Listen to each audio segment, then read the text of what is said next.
2026 পশ্চিমবঙ্গ বিধানসভা নির্বাচনে একটা বড় প্রযুক্তিগত বদল আসছে, আর এটা কিন্তু ভোটের অভিজ্ঞতাটাই বদলে দিতে পারে। হ্যাঁ, নির্বাচন কমিশন পুরনো কাগজের স্লিপের বদলে আনছে একটা নতুন হাইটেক ভোটার স্লিপ। এই নতুন স্লিপটা ডিজাইন করা হয়েছে যাতে পোলিংয়ের তথ্য খুঁজে পাওয়া আরও সহজ আর ঝটপট হয়ে যায়। চলুন তাহলে জেনে নেওয়া যাক এই নতুন ভোটার ইনফরমেশন স্লিপ বা ভিআইএস জিনিসটা ঠিক কী। এই স্লিপে ভোটের দিনের জরুরি তথ্য তো থাকছেই, কিন্তু কি থাকছে না সেটাও জেনে রাখাটা খুব দরকারি।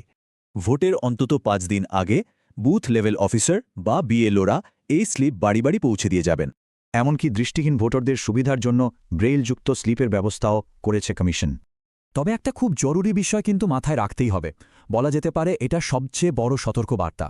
দেখুন, নির্বাচন কমিশন কিন্তু খুব পরিষ্কার করে বলে দিয়েছে যে এই স্লিপের আসল কাজটা কী। মানে সহজ কথায় ভিস আপনাকে বুথ খুঁজে দেবে, কিন্তু এটা কোনোভাবেই পরিচয়পত্র বা আইডি নয়। তাহলে প্রশ্ন উঠছে, ভোট দিতে ঠিক কি কি লাগবে? ভোট দেওয়ার জন্য দুটো জিনিস কিন্তু লাগবেই, এর কোনোটা বাদ গেলে চলবে না। প্রথমেই আসছে আপনার ভোটার আইডি কার্ড বা এপিক। এটাই কিন্তু আসল পরিচয়পত্র।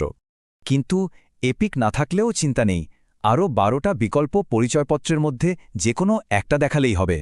তবে হ্যাঁ, এই সব ডকুমেন্টের কিন্তু আসল কপি লাগবে, ফটোকপি বা ফোনের ছবি চলবে না। আসুন এবার নির্বাচনের কিছু জরুরি তারিখ আর তথ্য এক ঝলকে দেখে নিই। এই নতুন স্লিপটা নিঃসন্দেহে একটা আধুনিক পদক্ষেপ, কিন্তু এর সাফল্য নির্ভর করছে আমাদের